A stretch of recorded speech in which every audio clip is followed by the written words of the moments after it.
It says millions of people tuned in to enjoy Glastonbury this weekend across the BBC's output, but one performance within our live streams included comments that were deeply offensive. The BBC respects freedom of expression but stands firmly against incitement to violence. The anti-Semitic sentiments expressed by Bob Vylan were utterly unacceptable and have no place on our airwaves. We welcome Glastonbury's condemnation of the performance. The team were dealing with a live situation, but with hindsight, we should have pulled the stream during the performance. We regret that this did not happen.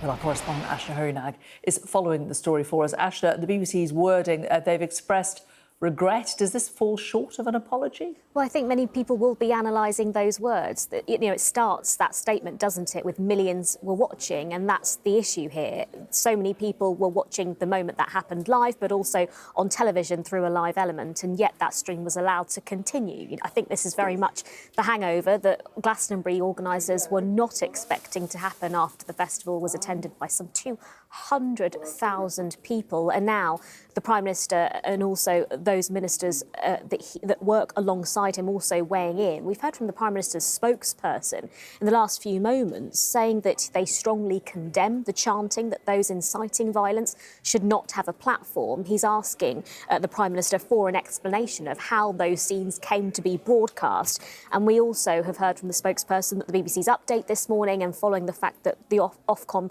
the broadcasting regulator, has also commented, underlines the seriousness of the incident. With regards to the broadcasting watchdog themselves, Ofcom, they have said in a statement the fact that this performance was streamed live and in full. They say we are very concerned about the live stream of this performance, and the BBC clearly has questions to answer.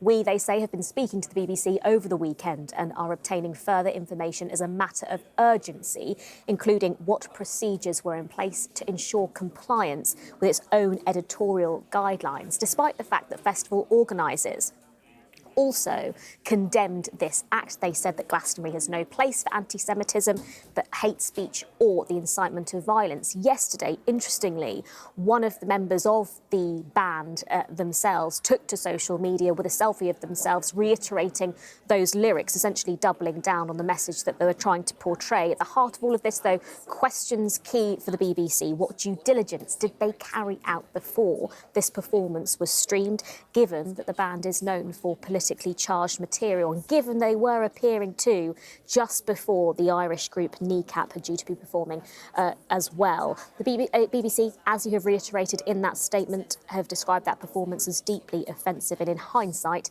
that live stream should have been pulled.